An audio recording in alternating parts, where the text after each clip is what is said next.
Yo, Juggernaut? My freaking dude. Guys, what is going on? Ali here, back again with another review for you guys for Fire Force Season 2, Episode 20, Weapon of Destruction. And then at the end saying Weapon of Destruction, that it was Juggernaut. And just to see, like, seeing, like, what he is thinking about himself and everything was just absolutely amazing. There is just something about a man who wants to just protect the person that he loves so much so that he's tossing aside his cowardice and him being afraid and everything and just being like, screw it, I'm a man and everything, and seeing the backstory with, like, not necessarily backstory, but seeing him talking to, like, his lieutenant.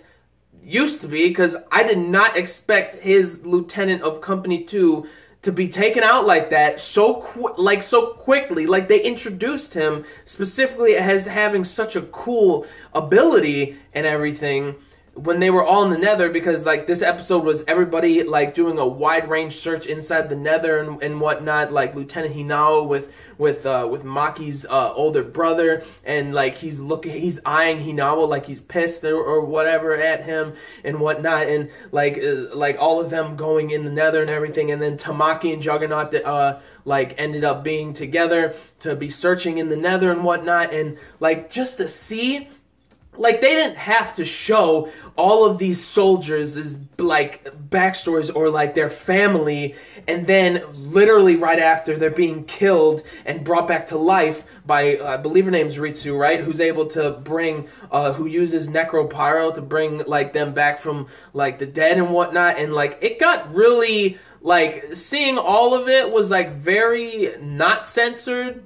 But then all of a sudden, for some reason, they censor the girl Orochi, who, she looking fine. Her ability is awesome, and the sound audio. Oh my gosh, the sound effects of this episode were amazing. With, like, just her Medusa whip, like, her ability, it kind of reminds me a little bit of what Arthur's was, you know, with his plasma sword, but, like, hers isn't plasma, it's just actual fire, and she's the one, she cut the lieutenant's head off of the Lieutenant of Company 2, bro, I did not see that coming whatsoever, and seeing all of these, like, very, you know, I want to say gory, but not necessarily gory, but, like, very uncensored type of ways that people are dying in this episode, for them to censor Orochi being, or I believe her name's Orochi, right? Or is that her, like, a whip or whatever?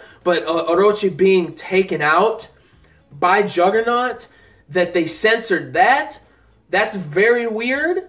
But I mean, I've seen that kind of stuff before, which is, it's very weird censoring. I don't understand it, but his fight with Orochi, Juggernaut is just, oh my gosh, I love the guy. He's my favorite character. Now, don't get me wrong, Maki, my favorite female character. My favorite male character, Juggernaut, 100%, all right? And then if you want to do, like, full on, like, just favorite characters in general, it goes Maki, then Juggernaut. That's just me, but Juggernaut is my freaking dude. And there's just something, again, about a man who, like, when they're backed up against the wall protecting somebody, they just cast aside that cowardice and everything just to protect the one that they love. And Juggernaut in this episode was amazing. He absolutely stole the show this episode when he keeps getting back up from being sliced by Orochi's, the whip and everything, the Medusa whip. And she's like, oh, well, how are you, like, constantly, like, getting back up and everything? And, like, the first part of, like, you know, Juggernaut, like, on the back burner, and then Tamaki's like, I can't be cowardice, I gotta fight her, and, like, him, and her saying that she has high resistance to flames and fire, which is very cool. And she keeps getting hit by the whip and everything, but then she falls down, and she's about to get killed, and then Juggernaut comes in with that punch and everything. Like, Orochi goes flying, and, like, I love the episode, and the sound effect of, like, her whip, like being called the Medusa whip, or like it's Orochi and everything, being like there's 8 whips, being that like Orochi, if you know about the Yamato no Orochi of the mythology in Japan, that it's like an 8-headed snake and everything, and just to see that similarity with her ability was just awesome.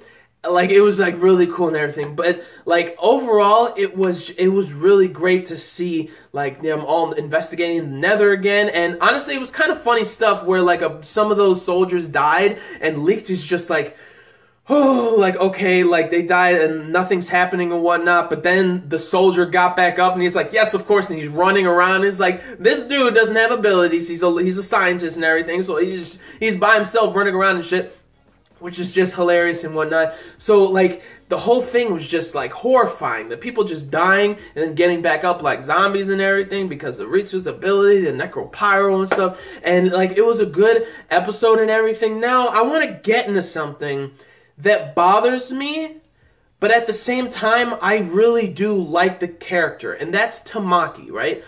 For me, I don't care about if fan service happens and it's like real good fan service and stuff, I'm all for it. I love Tamaki and I love her fan service and whatnot, and I don't know, I just like her character. The problem with her, to me, is just Okubo's writing. It dipped for her character or whatnot, because like the last epic thing that she did was with Iris and her fighting against Assault. And that was a good-ass fight that they had and everything. And then Iris, you know, did the finishing blow and everything. And then they both started just beating the shit out of Assault with pipes, or lead pipes and whatnot. And that was like a really good sentiment of her character, being like, I have to protect Iris and everything. I'm strong and stuff. And she was able to deflect Assault's like ability or weapon and whatnot, or pyro ability. And that was like a good thing. But then after that, Okubo's writing for her character seemed just tossed to the wayside. Like, now she's just always thinking of like, oh, Juggernaut, save me, help me, or something like that. Oh, Shinra, help me, and whatnot. Even though this episode was pretty cool in that her body is very like high resistant to flames and whatnot, so that part was like really, really cool. But she's always ending up kind of getting beaten up and everything, except for like, you know, the tabernacle and the oasis like in the Chinese Peninsula, which was really cool to see. Really cool to see Juggernaut's family and whatnot. Very cool stuff and everything. His mom's adorable and whatnot, and to see like her over there was pretty cool, because she wasn't necessarily, nothing bad like happened to her to where like she just needed help and whatnot. She was doing a good job defending the tabernacle from all those infernals and that demon infernal and whatnot. It was very good, but there wasn't really anything special like happening there, like, you know, with her character and whatnot. Now, like, it seems like, again, I like her character, and I like her ability, and I like the Lucky Lecture thing, which is just hilarious. We got to see that again in this episode, because the company 2 lieutenant was gonna shake her hand, but his hand goes in her coat or whatever and lifts it and everything. I thought it was very funny, and like all of her clothes fall off. I thought it was very funny,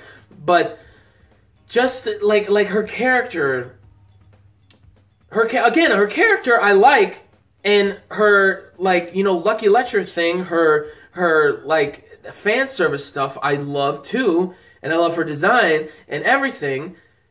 It's just how Okubo doesn't care about really writing her anymore.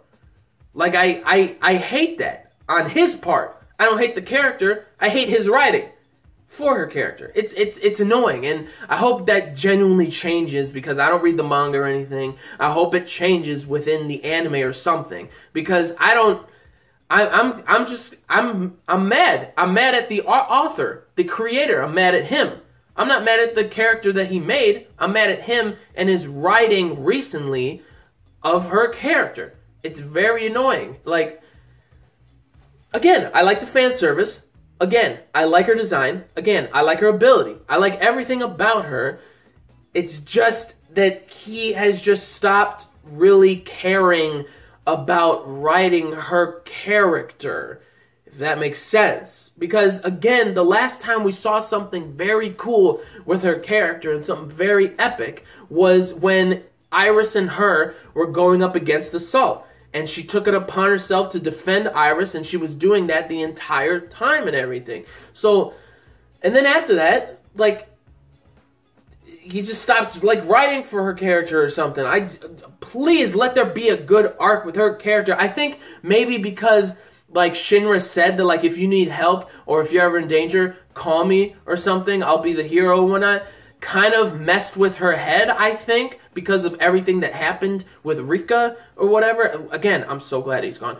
But, like, everything that happened with Rika probably messed with her head or something like that. And then Shinra saying that, like, call me, I'll come help. I'm a hero after all and whatnot. And then, like, her saying this in this episode, I'm like, come on. Like, but I knew my boy Juggernaut was gonna come in to save the day and everything. Her saying that, like, please help me, my hero, help me, hero. And then you see Juggernaut there, like, Juggernaut is her hero and everything. And just, like, to see them, I love them together so much. Tamaki and Juggernaut are so freaking cute together. Like, I love it so much. And my boy defending her and everything. But, Okubo, please, like, write her a good character development arc or something, because it seems like you just decided to revert her to something that she was like before the whole fight with Assault in the first season and whatnot. Please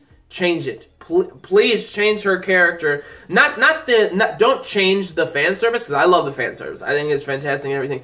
Just her story, like her character story.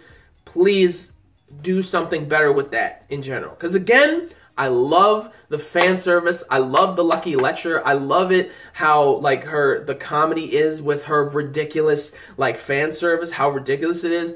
I love that stuff. But please, story-wise, please give her something epic. Please. Please do it. Please. But anyways, awesome stuff. Got to see a couple of more, like, you know, new characters. One gets killed. Well, actually, they both get killed because Orochi gets killed by Juggernaut, which is just amazing. I hope he's not dead. I don't think he's dead or anything, because the way that he was being attacked and everything, he started to actually get hit and everything by Orochi and her Medusa whip and whatnot. It was just fantastic. And, like, the lieutenant, like, just to be introduced as somebody who seemed to be very epic and awesome and everything, and the details and whatnot, just to get his head cut off, I'm like, what? Like, that shit was ridiculous, Okubo, and that was just, it was, I don't want to say funny, but I was like, did not see that coming, and I smirked. I was like, whoa, like, what? So that was pretty crazy. And honestly, I don't think Juggernaut's dead or anything. And I'm excited about the next episode. It's going to be a great one. And I love it. And I loved everything about this episode and whatnot. So, yeah. But anyways, I thought it was great. Like, again, like those sound effects of Orochi's, like, Medusa whip and everything. Sounds like a giant, like, sea monster and whatnot. Oh my gosh. The audio was just, I don't know what else to say about that. It was just beautiful and amazing and beautifully done and whatnot, and it was just so, it was so good. It's amazing. It's the same person that does the Sword Art Online sound effects and whatnot, and like action, like, sounds and effects and stuff in the latest seasons. So that's pretty freaking awesome. And, like, yeah, it was so good. And Juggernaut's character in the episode was absolutely phenomenal. Again, he stole the show completely and everything. And now I feel like Tamaki's going to start fawning over Juggernaut and everything. And, like, he's going to be her hero. But at the same time, I want her to actually kick some ass. Even though it was pretty cool to see her, you know, go up against Orochi and her whips not affecting Tamaki really as much as she thought and everything. That she has high resistance to flames. Very cool stuff. But then at the end of the day, let Tamaki kick some ass too. Like, please let her kick some ass. And, but yeah, very good episode and everything. But what did you guys think about this episode? Leave down in the comments your thoughts about this episode, your thoughts about what I said about this episode, and your thoughts about Tamaki too, and Juggernaut, my dude, and everything. Leave a like if you did. Like the video if you liked the episode. Like the video if you liked Fire Force. Like the video if you liked anything I had to say. And subscribe to the channel for more reviews, vlogs, unboxings, live reactions, and theater discussion videos, and things like that. So, gentlemen, stay classy. Ladies, stay sassy. But most important, everybody, you gotta stay a little nasty, alright? So, peace and love, and I will see y'all later in the next video. Peace out. May the Force be with you always. Plus, Ultra, Latom, and please, again, Okubo. Developed her story, Tamaki's story, and her character a lot better, please. Her Lucky Lecture fan service stuff is fantastic, but pair it up with something very epic with her character, please. That is all. Latom. See you guys next week. Juggernaut, you're my dude.